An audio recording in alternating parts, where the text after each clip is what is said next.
Welcome to the Mitchell Hawks podcast, sponsored by Kurt's Coolers. This is where we talk about past and future events for the Mitchell Hawks. Now, here are your hosts, Scott Bridge and Stevie Dom. Hello, and welcome to the seventh and final episode of the Mitchell Hawks podcast in 2023. My name is Stevie Dom. I'm here alongside Mitchell Hawks General Manager Scott Bridge. How's it going today, Scott? Fantastic, Steve-O. How about you? I'm doing all right, feeling better than I was last week, so that's a plus. Let's just get right into what happened this weekend, the week that was sponsored by Woodcock Brothers Transportation Group, locating in Severnville, a private family-owned business committed to on-time transportation service for all their customers. This past week, the Hawks finished their second-round series against the Hanover Barons. Unfortunately, it was on the losing end. The Hawks ended up losing 4-1. They did, however, end up winning their Wednesday night game against the Barons 4-1 to avoid the sweep, but were unable to keep the series alive Friday night in Game 5 as they lost 3-1. The Hawks would finish their season second in the North Pollock Division with a 26-11, 3-2 record. They then swept their first-round series against the Goddard Flyers. Unfortunately, as we now know, they lost 4-1 in round 2 against the Hanover Barons. Scott, what did you see throughout this season as a whole? Some ups, some downs. What were some of the highlights for you? Well, I guess as a whole, there, Steve-O, it was we finished right where we wanted to in the standings. We knew that Mount Forest was going to have a really good team this year. It was excuse me, just a matter on how their goaltending and defense were going to hold up. We knew they were going to have a strong offense, and we knew that we wanted to finish right with them if we could in the regular season. And we did that. So we hit our goal of hitting second place, which at the tail end of the regular season, I mean, we just squeaked into second place. That was very, very tight. It could have went either way. And so it was right where we wanted to finish. We had faith in our team that we could make some noise. And at the end of the season, we did that. A lot of the highs, I think, this year were watching a lot of our first year players grow, and it started right from our 16-year-old Hayden Hessel, who we brought in from BCH this year, and felt that with him being an 06, he really held his own. It's not easy when you can only take one 16-year-old card on your team, and we knew going into the spring skate we were going to have a good look at some nice 16-year-old crop coming through, and Hayden was one guy that the coaching staff kept coming back to, and after seeing him in spring skate, and myself and Josh Keel kept talking about. So we were happy and fortunate to bring him into the fold this year, and then watching some of our 17-year-olds grow as well. Talbot Geiger and Dawson Dietz and Jonathan Tenhag, watching those guys grow as the season goes on, and with Tenhag starting the season on the injured reserve, it was finally nice to get him back into the lineup. And Dawson Dietz, we tend to forget he started the year off on the IR as well. So it was nice to get those guys in and watch them continue to get better and grow. And Braden Vosper, Zach McCann, another set of young guys that came in and did their job without ever complaining. It was really nice to see them get better and compete at the top of their game. Yeah. So, and with all of that, at the top of their game, they ended up finishing second, which lined them up to face probably one of the more competitive Goddard Flyers team in the past couple of years. Despite their record and some of the stats, they were a much better team than they have been in previous years, like the last couple of years, I suppose. But the Hawks played well against the Flyers in their series, sweeping them. What were some of the things that highlights in that series for you? Well, watching Liam McCarthy make a lot of saves for the Goddard Flyers. You know what? Everybody likes stiff competition. Everybody loves competition. And watching McCarthy play, it was stellar. And then watching our goaltender make save for save when it mattered most was huge. In Josh Jacklin, he was standing on his head when we needed him to. So you're right. Goddard had a competitive team. We did see, I'd say, a handful of their players at our spring skate rookie camp. So we knew what we were up against going against them in the first round. Jack Stecco, always a battler on the back end. Heck, you can put him defense, you can put him forward. He's going to be a tough competitor night in and night out. So yeah, they had some guys that were that were rocking, rolling, and Fritzley had a great series against us. So yeah, they had a handful of guys that were doing some damage, and guys that we're going to have to circle next year to watch. Yeah. And unfortunately, we ran into a hot goalie after we faced the Flyers, who also had a hot goalie, but we found a way to get by him, McCarthy. But we ended up running into Riley McCabe and the Hanover Barons, who, despite the round score being 4-1, every game was fairly close for the most part. Both teams were very similar. What did you see in that series? Yeah, we ran into a hot goalie, and we just failed to score goals. We knew going into it. I think we touched on it in the podcast leading up to playing Hanover. We're going to have to score because we know that the Barons, they've got firepower. And we knew we had the goaltending and the defense to keep us in the game, but we needed our offense to take us to that next level. And we just failed to do it. We just, when we scored 8 goals in 5 games, and that's unfortunately in the semifinals just isn't going to cut it. And yeah, when you run into probably the best goaltender in our division, obviously we've got a soft spot for Josh Jacklin being our guy. But when it comes to the opposing goaltenders, I think Riley McCabe's got to be the best in our division. So we tried everything that we could. We tried screening. We tried getting under his skin. We tried a pile of different things to change it up, and we just failed to capitalize. So that is one thing that we can talk about over and over again. But it was scoring goals that was our nemesis in the semifinals. Yeah, and the tough part about losing this series, because it doesn't only mean the season's over, but also means it's the end of the career for some of our Hawks players and staff.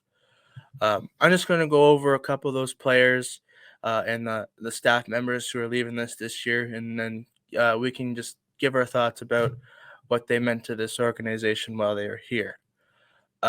First up, I have forward assistant captain number 9, Braden Burdette. Braden played 3 seasons for the Mitchell Hawks dating back to the 2019-20 season. He scored 30 goals and 27 assists for 57 points in 71 games as a Hawk and was a point-per-game player this season. He was a member of the Hawks team last season who won the Pollock Division title. Brendan was also among the leadership group and wasn't afraid to stand up for his teammates and why he believes in, earning him an A on his sweater as an assistant captain. We thank Braden for his hard work and dedication for over the last 3 seasons and wish him the best of luck in the future. What did Braden Burdette mean to this team? Well, obviously he's had a lot of memorable games. Probably my number one memory for his the number one goal that he scored was in overtime against Stainer last year when the Hawks moved on past the Hanover Barons to play Stainer in the Schmaltz Cup, and Burdette scored an overtime winning goal to get Mitchell right back into that series. And the celebration that came with that goal afterwards, I think he came in down the left wing, top of the circle, snapped it high glove, and instead of everybody celebrating on the ice, he pointed at the door, the gate, to go off to the ice. And as he's pointing at it, he runs straight off the ice, and the rest of his teammates, all in a single file, just follow him one after one after one after one, and they celebrated in the hallway and in the dressing room after that game. So he's got a lot of more memorable goals too, but he definitely on that team that won last year. He was a big part of that team.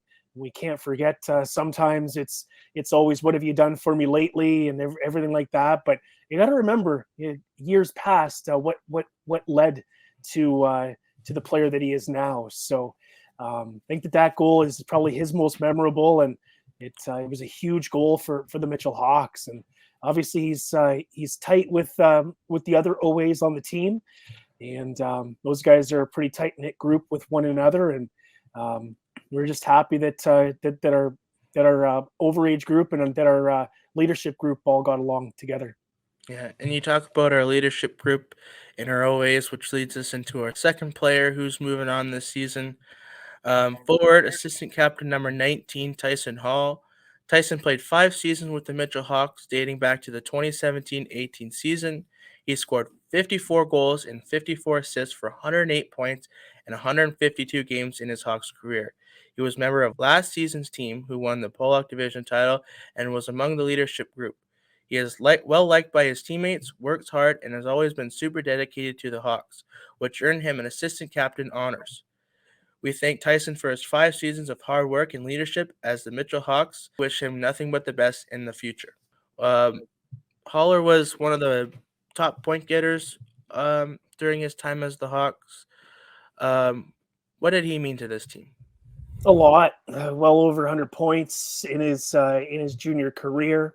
Semi-local, right? Stratford, so right down the road from Mitchell. So he he's a great leader. I mean, when I first stepped foot in these shoes at the beginning of the year, he was one of the first guys to come up and welcome me into the organization and have a nice conversation that way.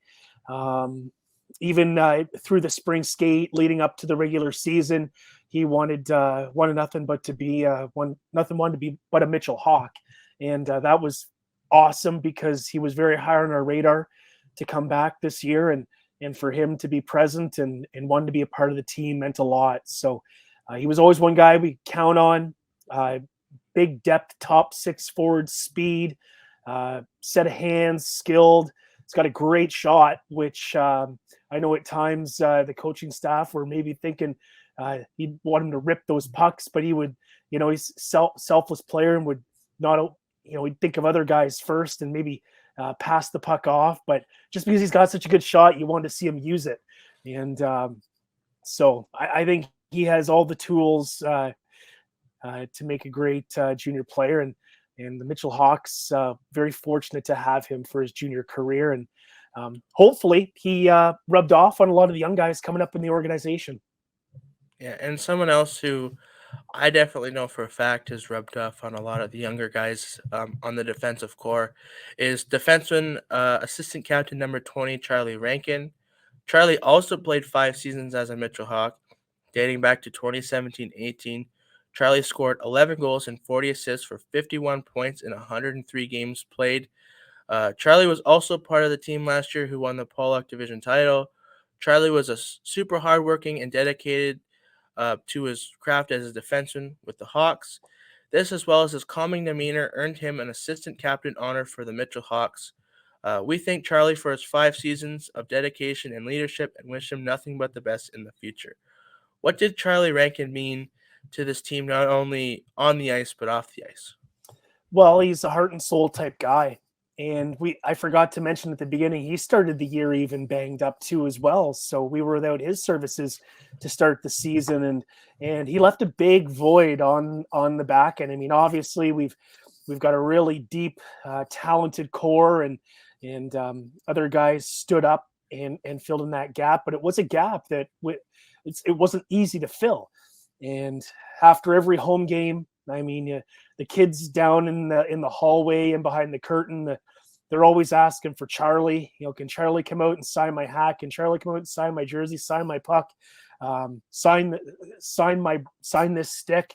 Want to get a picture with Charlie? Charlie. So, I mean, the kids are always asking for him, and I know this social media team had some great pictures last year of Charlie with kids before games with big smiles on their faces. So he's one guy that he's very talented on the back end. Started his junior career as a forward and then moved to the back end. So a very versatile guy that you can rely on to play all positions. But you talk to Louie, Holden, Kenny, and Ben, and he's a coach's dream too as well. He's Yeah, you said it, Steve. He rubs off on the players, rubs off on the young fans, the coaches, myself. So he's happy-go-lucky guy, and again, wish him nothing but the best moving forward. It sucks when guys age out, because there's some guys you want to hang on to forever, and he's the type of guy that you'd love to bring back year after year. And someone else you'd love to bring back year after year, another heart and soul guy on this team is forward, the captain, number 3, Mark Cassidy. Mark has been a member of the Hawks for 2 seasons, as he was an off-season acquisitions in the 2021-22 season, previously playing for the Lucan Irish. In 4 junior seasons, Mark scored 58 goals, 35 of those as a Hawk, 47 assists, 39 of those as a Hawk, in 107 games, 71 of those as a Hawk, and was above a point per game player this season. Mark was on the team last season who won the Pollock Division title and a part of the leadership group this year. Mark's hard work and dedication, as well as his willingness to stand up for his teammates and what he believes in, earned Mark's honors of being the Mitchell Hawks captain for the 2022-23 season. We thank Mark for his hard work and dedication over the last 2 seasons as Hawk and throughout his entire 4-year junior career, and wish him nothing but the best of luck in his future. What does someone like Mark Cassidy mean to this team? Obviously, being so important off the ice and on the ice. What did he mean to this team? Well, it stems back to last year too, as well, right? A big factor with the championship team and everything that he brings to the table, Steve-O. As a captain this year, we look to him for leadership and guidance, and any time that Louie, Kenny, Holden, Benny needed to get something through, he was always the guy that we would go to and talk to, and even on road games, he'd bring him to the front of the bus, go over line combos, do things make sense, Cass, and maybe switch this, switch that, move this, move that, always wanting his input. And he always had positive input to give to us too as well. He was very open and honest right from the get-go with when I started with the Mitchell Hawks, so we can appreciate that as he's a heart and soul type guy too, and he wanted nothing but the best for the Mitchell Hawks this year. So it's, for a guy like that to wear the captain and not get it done this year is a little heartbreaking, because he's the type of guy you want to win with. And again, it sucks when guys age out, but I was very fortunate that I could spend this year with Cass and chat with him and just enjoy his last bit of junior eligibility together. And I'm glad that we could be part of the same team this year, and hopefully we stay in touch with him as he grows. He's a great guy off the ice too as well. All the guys love him.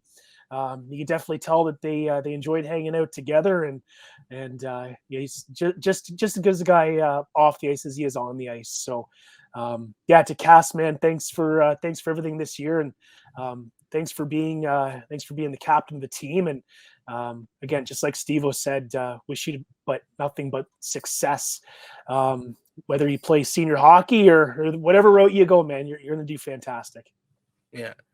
And someone else who meant a lot to this team off the ice, sometimes didn't always get as much recognition as other members of the organization, but deserves any praise that she gets, is Mitchell Hawks trainer and physical therapist Kristen Luigi. Kristen's been the Hawks trainer for the past 7 years. She has been a huge asset for the Hawks teams, as she's played a huge role in ensuring that the Hawks players aren't just healthy on the ice, but off the ice. The Hawks would like to give a huge thanks for Kristen for her hard work and dedication. Wish her luck with her future endeavors. Thank you, Kristen, for everything that you have done. Yeah, Kristen, she's an absolute champ. That's not an easy job.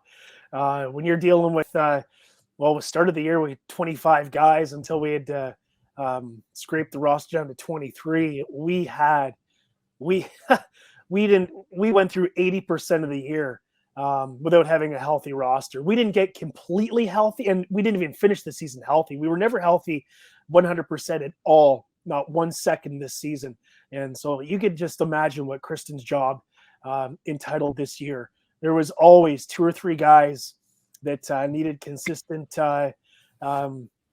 work on, whether it was wrist, shoulder, knee, ankle, back, neck, you name it. She was working on it all this year, Steve-O. So again, that's not an easy job. As this game's getting faster, as this league is getting better and better, these kids want to be in tip-top shape to compete, and she's getting them to the level from being injured to being 100% good to go. So, Kristen, thank you for everything this year. Those are not small shoes to fill, and it's not going to be easy to replace her. No, and someone who's going to be really hard to replace is the real heart and soul of this team, is the head coach, Louie Livingston. Louie joined the Hawks in the offseason of the 2021-22 season after the COVID break. He coached the Hawks to a 50-16, 6-2 record in his tenure as Hawks head coach. In 2 regular seasons, he finished second place in the North Pollock Division both seasons. His defensive strategies led the Hawks to the least goals allowed in the Pollock Division both years. Louie also led the 2021-22 team to a Pollock Division title. Louie is one of the nicest, most genuine people you will ever meet. What you see is what you get with Louie. This is what led him to his success not only as Hawks head coach, but throughout his coaching career, and is one of the many reasons why he will be missed. We thank Louie for his dedication to the Mitchell Hawks and wish him nothing but the best of luck for the rest of his coaching career. It's going to be really hard to move on from someone like Louie Livingston. What are some of the things that he did that he'll leave behind to help that process? Louie was the same. Louie never changed. He never put on a show. He was honest all the time. He was passionate all the time. He was a true teammate all the time. It helps that I've got some history with Louie in the PJHL too as well. So knowing Louie before taking over this job and spending time with him in the past definitely goes a long ways. But he's going to be truly missed. He's one of a kind. I could go on all day about Louie. It was just an absolute pleasure working with him this year. One guy that's going to be missed, but man, am I excited about all the memories that I made with Louie this year. He was just dynamite to be around. Travel to the practices together and travel to the rink together, talking sports all the time. We've got a lot of the same favorite sports teams in common, with the Blue Jays and the Maple Leafs, and like a lot of the same golfers. So talk even golf too as well. And he's got a great family too as well. And so it'll be sad to not start next year with them. But hey, we've got the golf tournament coming up that we'll hopefully hang out at. We've got the barbecue coming up. We're going to hang out at, and I do know that I'll be seeing him at the Listowel Golf Course as well this summer, which it's hard to talk to him because he always has like 12 guys standing around that want to talk to him as well. So if that's the case, I'll just give him a wave, a head nod, and a handshake and continue on my way, because he always seems to be a marked man. Everybody wanting some of his attention when he's out and about in public too. You mentioned making a bunch of memories with Louie. Is there any one that sticks out more than the other with Louie that you just comes to mind right now? There's so many good ones, but I think it comes back to that winning Wingham Ironman team that they had. That's when I truly got to know Louie.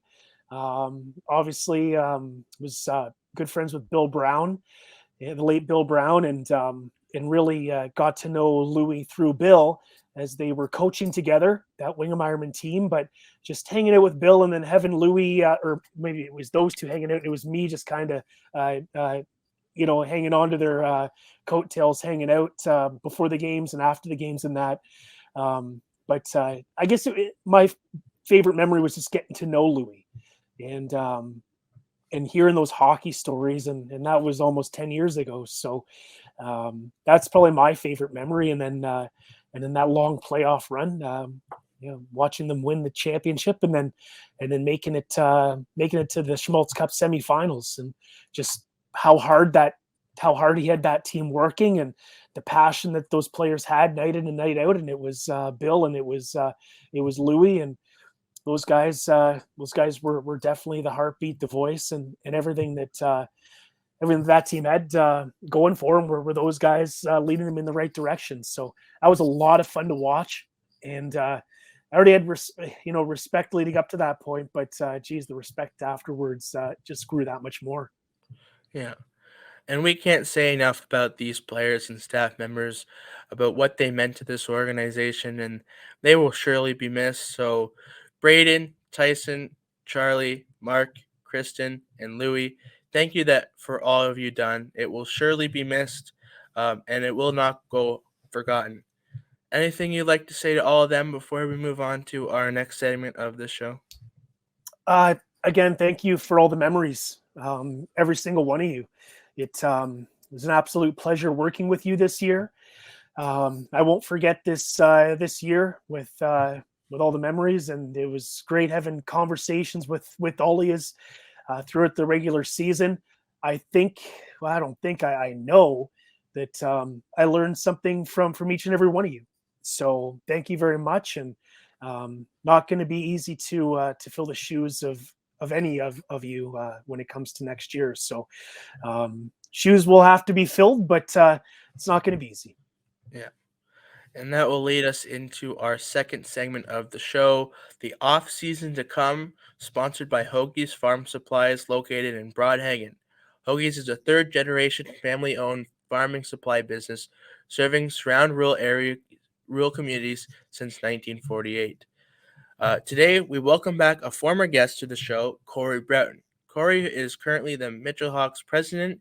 He is going to come on and update you all on upcoming fundraisers and team events for this offseason for the Hawks. Welcome back, Cory Broughton. Hey, Steve-O. Hey, Scotty. Cory. How's it going? It's going good. Now, the Hawks have, I believe, 4 fundraisers this offseason. I'm just going to start list one by one, and you can just give the details for the people listening. To start off, the pork chop dinner. May 13th, takeouts 4:30 till 5, and sit-downs from 5 till 7. We'll be doing player awards that night, so all the players will be there if anybody wants to come hang out with them. The pork producers, Perth County pork producers, are doing the barbecuing again this year. So we got a pork chop, baked potato, baked beans, coleslaw, bun, and dessert. And those tickets are $25 a piece, and you can get them from any executive member, myself, or if you want to stop into Mitchell Tire. And my number is 519-274-4250. I'm usually available anytime. Scott, you ended up having that pork chop dinner last year. How was it? Fantastic. And I think Cory was nice enough to give me seconds, even though I really didn't deserve it. It was, it was awesome. Great portions, by the way. You don't leave hungry.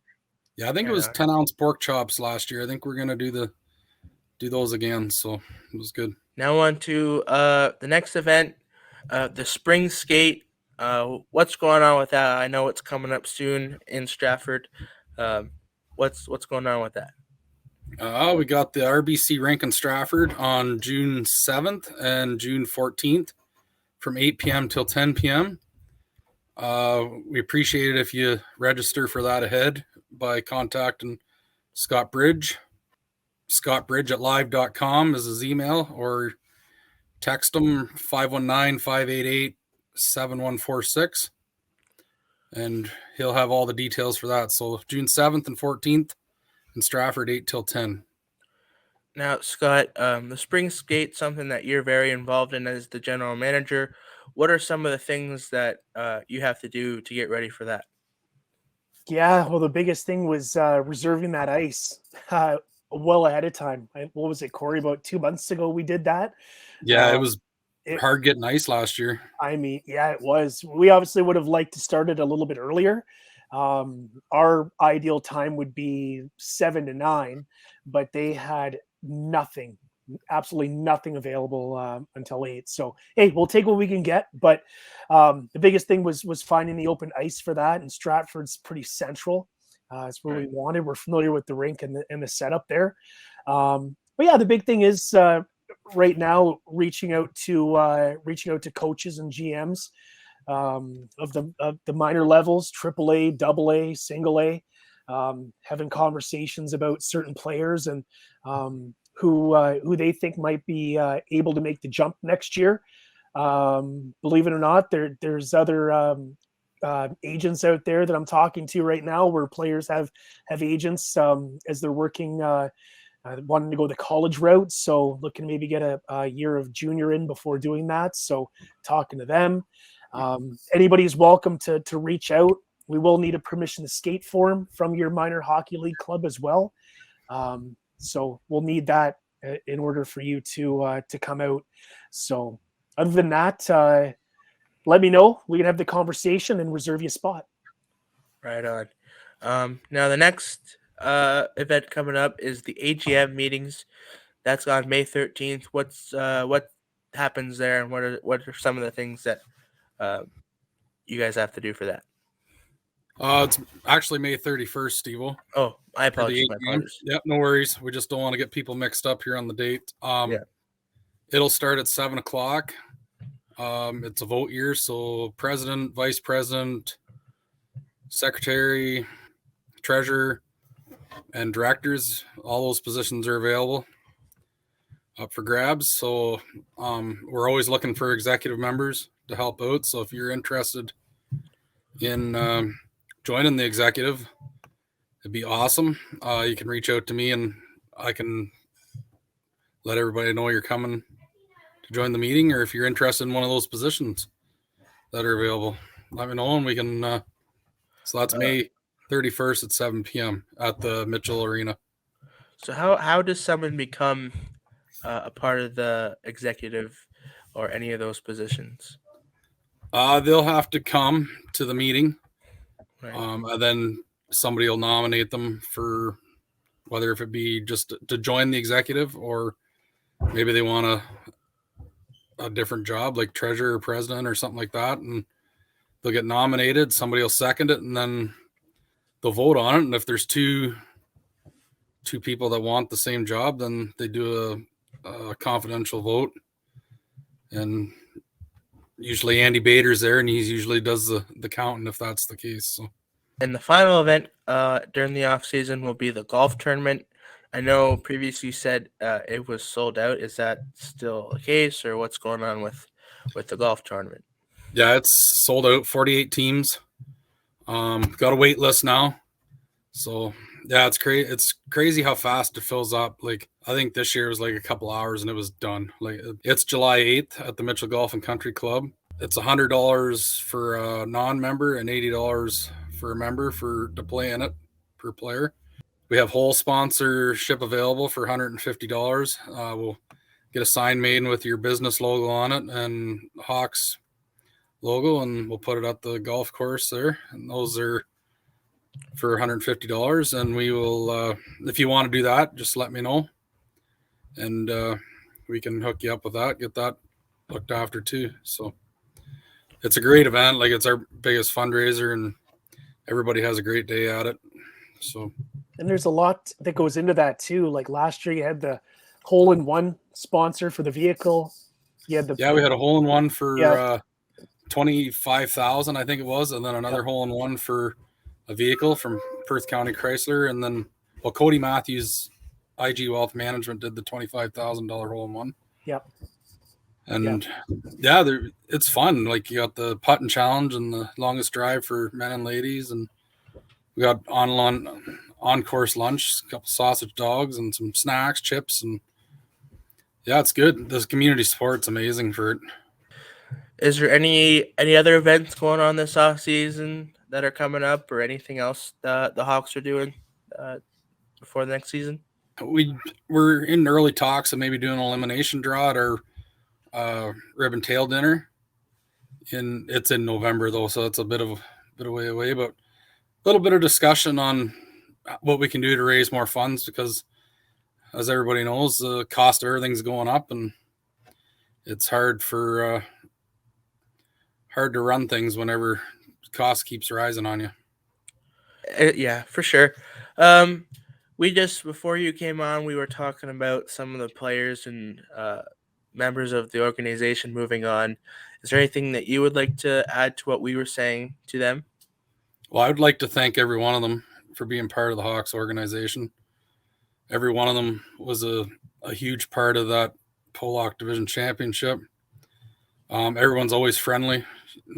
They always come up to you. They treat the kids fantastic. My son spent a lot of time back there. They're all good with him and the kids. And I mean, it's going to be different walking through that curtain and not having Kristen on the other side too. She's always the first one to say hi. And Louie, how are you doing today? Everything good? He's a good guy too. Like, I just want to thank all them for being a big part of that and being a member of the Hawks, and hopefully wish them nothing but the best. Thank you very much for those kind words for them, and thank you very much for coming on the show for a second time. I know it's a little bit out of your comfort zone, so we really do appreciate you coming on. Is there anything else you'd like to say before we move on to our final segment of the show? Yeah, I would like to thank all those fans, sponsors. Like, the ongoing support's crazy. We post online for bus sponsors and game sponsors, and I mean, if we could have had bus sponsors right through to the Schmaltz Cup, people just reaching out to us, wanting to support us, and we appreciate that. All our season sponsors, we got some of the best fans around. They follow us all over the place on the road. It's amazing. Thanks to my executive that worked their butts off all year to make the club, and the coaching staff, Bridgie, Kristen, Mocha, all those guys back there making things run smooth. Thank you to them. And I think that's it, Steve-O. I think that's all I got to say. All right. Thank you very much, Cory. We'll let you get on with the rest of your night, and we'll see you next season. All right. Oh, and thank you, Steve-O, for what you did. I've almost forgot to thank you. You fell right into our lap, and it was nice to have you around doing the highlights and everything. Can't believe I almost forgot. I was looking right at you. It's no big deal. It's my pleasure. Thank you very much for coming on. None of this would be possible without you or anyone out the Mitchell Hawks. So thank you very much, and we'll let you get on with the rest of your night. All right. Thanks, guys. We'll see you. Thanks, Cory. Now, our final segment of the show today is our interview segment, sponsored by Mitchell Tire. Mitchell Tire is a locally owned and operated tire auto service and sales company in Mitchell. It's been run since 1993. For all your passenger, commercial, truck, or agricultural vehicle needs, Mitchell Tire is fully licensed automotive company and has got you covered. Today, I have decided to interview my co-host Scott Bridge. I introduce him every show as the Mitchell Hawks general manager, but some of you might not completely know what that entails. So I'm just going to ask him a couple questions about his role as general manager.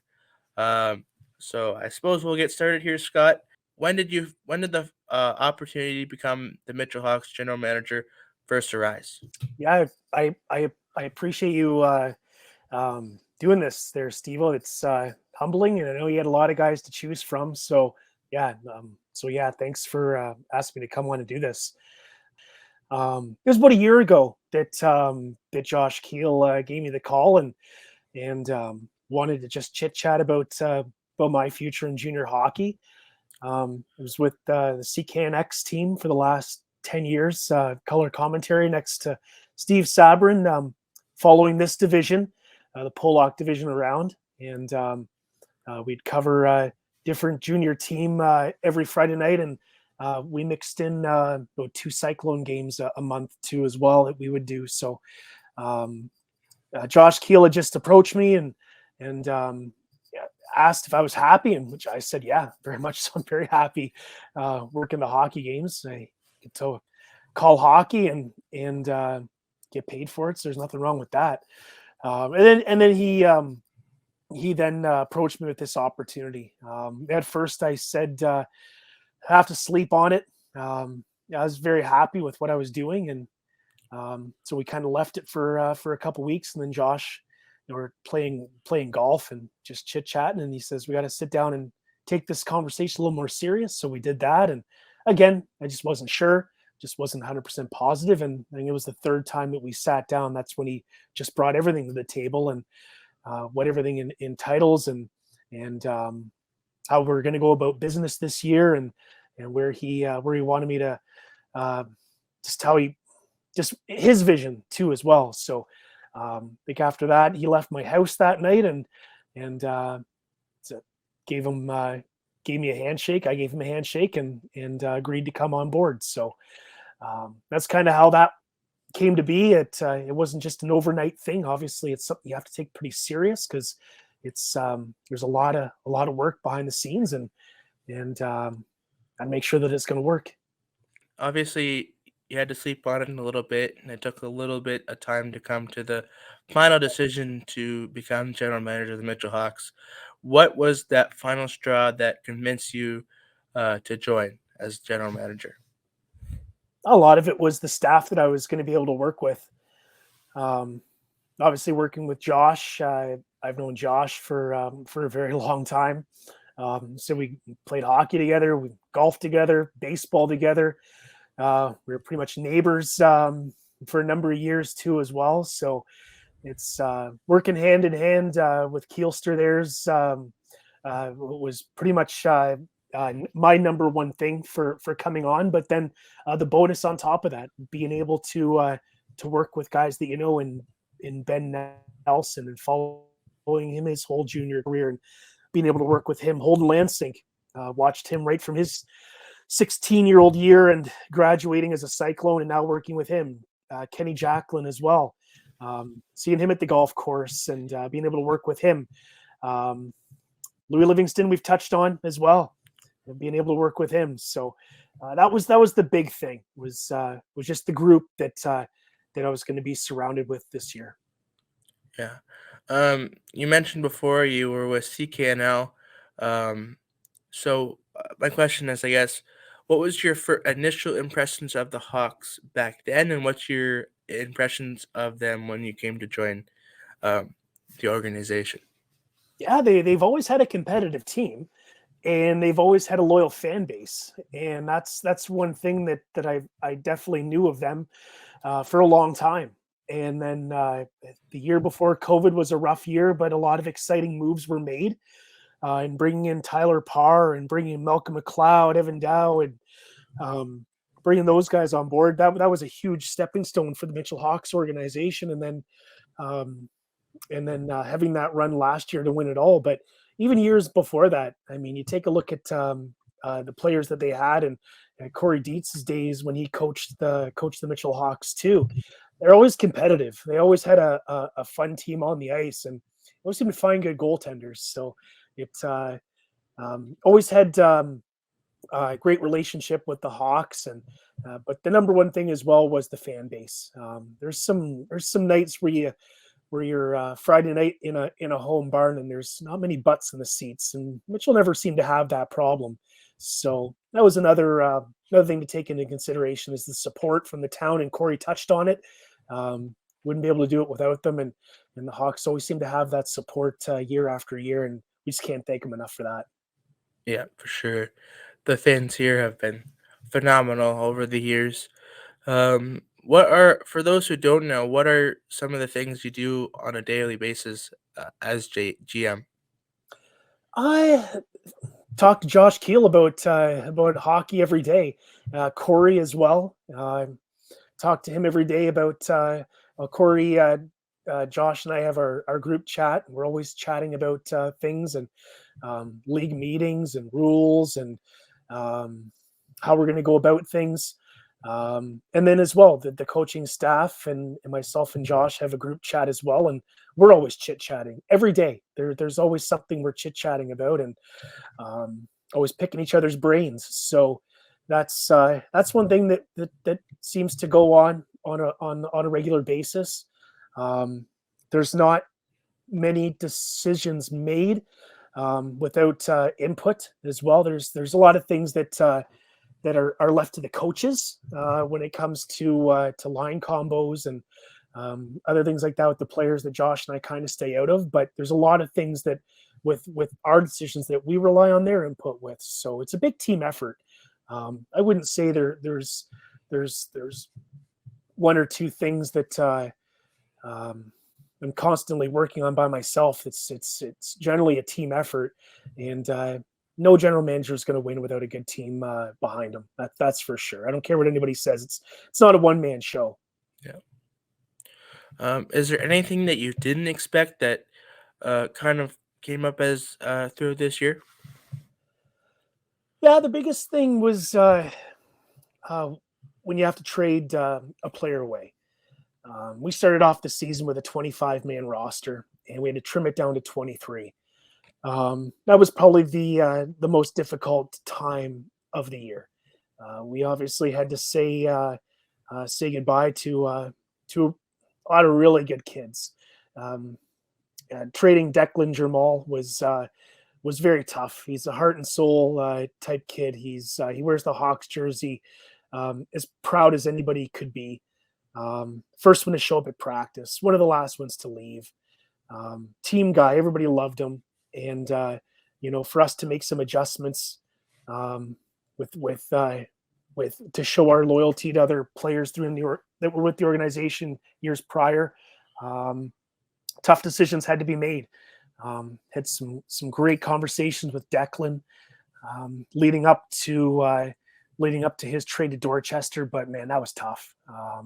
Just because you like him so much as a person. He's a very talented goaltender. He's going to do great things, and so that's tough. Those are some hard things that you knew coming into it. It was going to be hard, but until you have to go through it, you really don't realize just how hard it can be.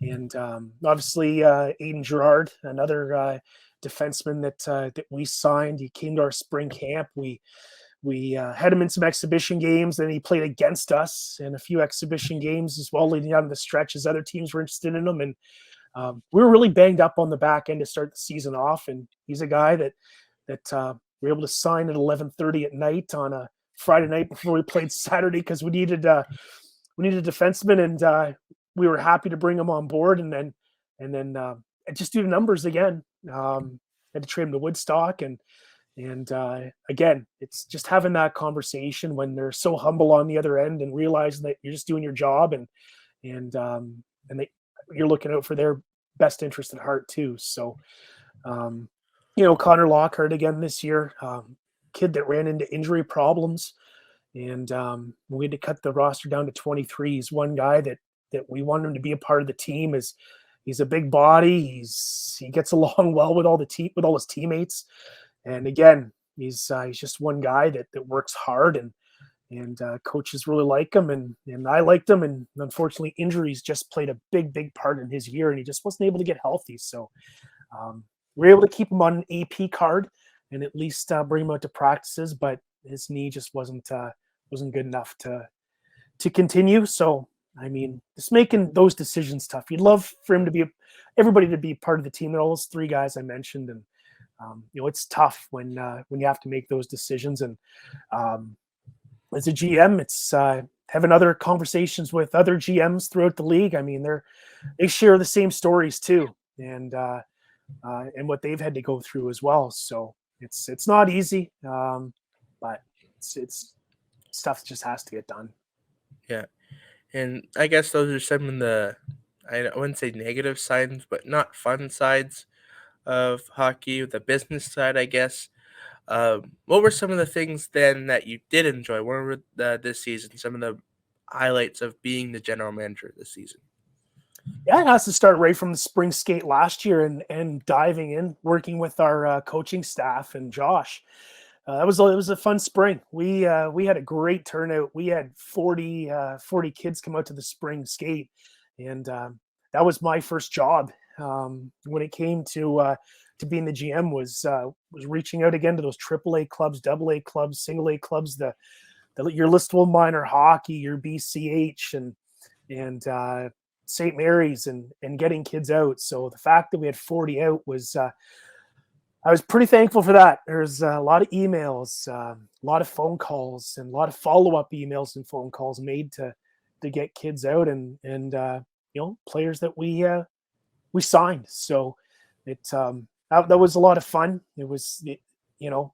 Did put some pressure on myself to make sure that the numbers were there, as we wanted to get a look at a lot of good young kids out there. So say the first the first thing that I had to do was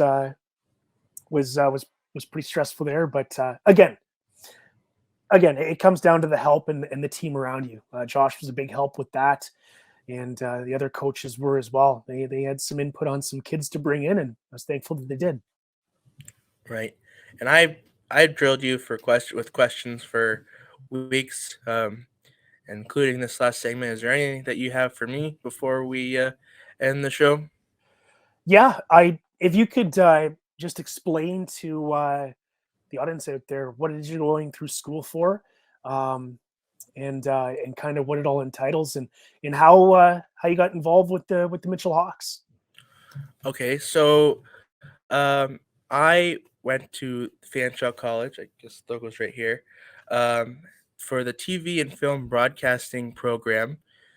It's a 2-year program, and the first year you get split into film and TV, where you get to learn both sides of the broadcasting industry. And then once you're done your first year, you get to choose between film and TV, and I chose the TV side of the business. And with that, we get to learn everything from in-studio productions to mobile productions for like basketball games. We did the OCAA softball championships this year. We did the volleyball championships this year. We did stuff like that. We did some concerts. We did some news segments. We did stuff like that. We also get to learn the ins and outs of editing and all sorts of softwares that some people are unaware of, and some new technologies that are coming out. But at the end of our second year, which is the second half, you can choose between two options: is the internship or the capstone. And the capstone's like a giant project where you put all the things that you've learned from school so far into one big project, or you can choose the internship. And the internship is I believe, 14-week program where you get to find an internship, and you have to complete 160 hours. So um, our job was to find it, and I was trying to find an internship, and I came across someone looking for an intern in Chuck Bastie. And Chuck Bastie is a podcast host himself, and he also helped me with the Kincardine Bulldogs podcast. Then he had the idea to do this podcast as well, as I am a local Mitchell person. And yeah, so then I came here and started this podcast. Yeah, I've known Chuck for a number of years as well, and obviously being up in the broadcast booth last year, he always came up and chit chatted. Always, it was so. We were very thankful that Chuck brought you to the table and presented everything that you could do with us, because there's throughout the year. There's things that we had visions on, and you brought a lot of those visions to life when it comes to going over video, when it comes to putting together a highlight package for the guys to watch on goals for and against. And I know there's a bunch of little things that Louie had asked you to put together to show the team in video, and you did just that. These are things that we talked about all year that we wanted to get ahead of and bring into play, and you just brought all those visions to life. So we thank Chuck for his hard work, and then thank you for putting up with us, Steve-O. It's your absolute pleasure to work with. And another thing is you have done some work with Toronto Blue Jays, some work with the Blue Jays too as well. Kind of. So I worked for CJCS for doing Toronto Blue Jays games for many years as a board operator. However, I had a tour with the Toronto Blue Jays to tour their stadium one year, and I ended up talking to this guy named Mike Christensen. Mike Christensen is the I believe he's the producer of technology for the Blue Jays, which means he's in charge of the Jumbotron. Any technology, anything that goes along with the Jumbotron, he's involved with. And we just got to talking about um, tips and ideas about where to go to get into that kind of industry. And he just left the room and he was like, I'll be right back. You guys stay here. And we waited and he came back, gave us his business card. And he says, in 2 months after the season starts, I want you to email me and I'll have you down here for a game. Sure enough, we emailed him and he got back to us right away. And we got to go down to a Blue Jays game and I got to sit in and listen and watch the Masters at work and watch them go through a whole Blue Jays game. And I got to listen into the intercom, listen to what things they were saying, things that they were doing. And then about, I'd say halfway through the game, he had someone come and get me. And I went down underneath the stadium and they took me and showed me the media room, some of the trailers that are worth $4 million each. Um, just showing me the ins and outs of stuff that they do that not everybody knows is going on. And then they took me underneath to where the dugouts are, and they show me where the replay rooms are, and they show me, I believe it was Baltimore playing that night, and they had two fold-up tables with about 4 or 5 computers, and each computer a player can sit at, type their name in, and then if say it's a pitcher and they want to know what they did against Jose Bautista, they can go up and look every single at bat they've ever had against Jose Bautista. And I just got to see stuff like that, and they took me underneath into the dugout, into the field level, and I just got to see all the things that the professionals did and some of the things, and that just sparked my interest and sparked my passion for this industry. And it is my goal to work either for the Blue Jays or work in a capacity like that, because everything was so fine-tuned and so to perfection, and there was no screw ups, and if there was a screw up, um, it was fixable and everybody had each other's back, and it was such a team environment, and it just it struck a passion in me that I've taken with me until now. That's awesome. Yeah, once you get the taste of it, it's definitely a great industry to be in. And yeah, you just gotta stick with it, and take take everything that you can learn, but take every opportunity to grow as well. If there's volunteer work in the industry somewhere, take it. You just never know who you're going to meet when you go do that volunteer work. You know, it's run a camera, it's do color commentary, it's do play-by-play hosting. You just never know. Gain as many contacts as you can and work with them, because you just don't know. You know, when it might hit the jackpot and meet your future boss or your future employer. So any bit of advice, that's what I've learned too. So just take it and run. So yeah, thank you for everything. That's awesome.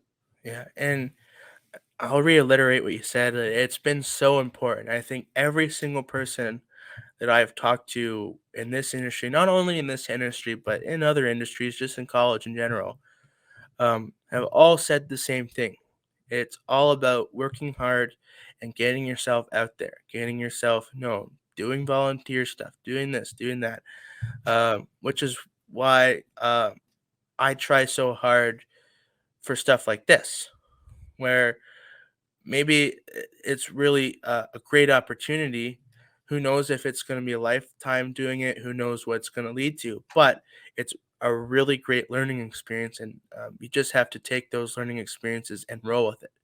And if you don't give it your all, then you won't learn anything. And that's why I take it so seriously when I do all these things, because I think it's very important to.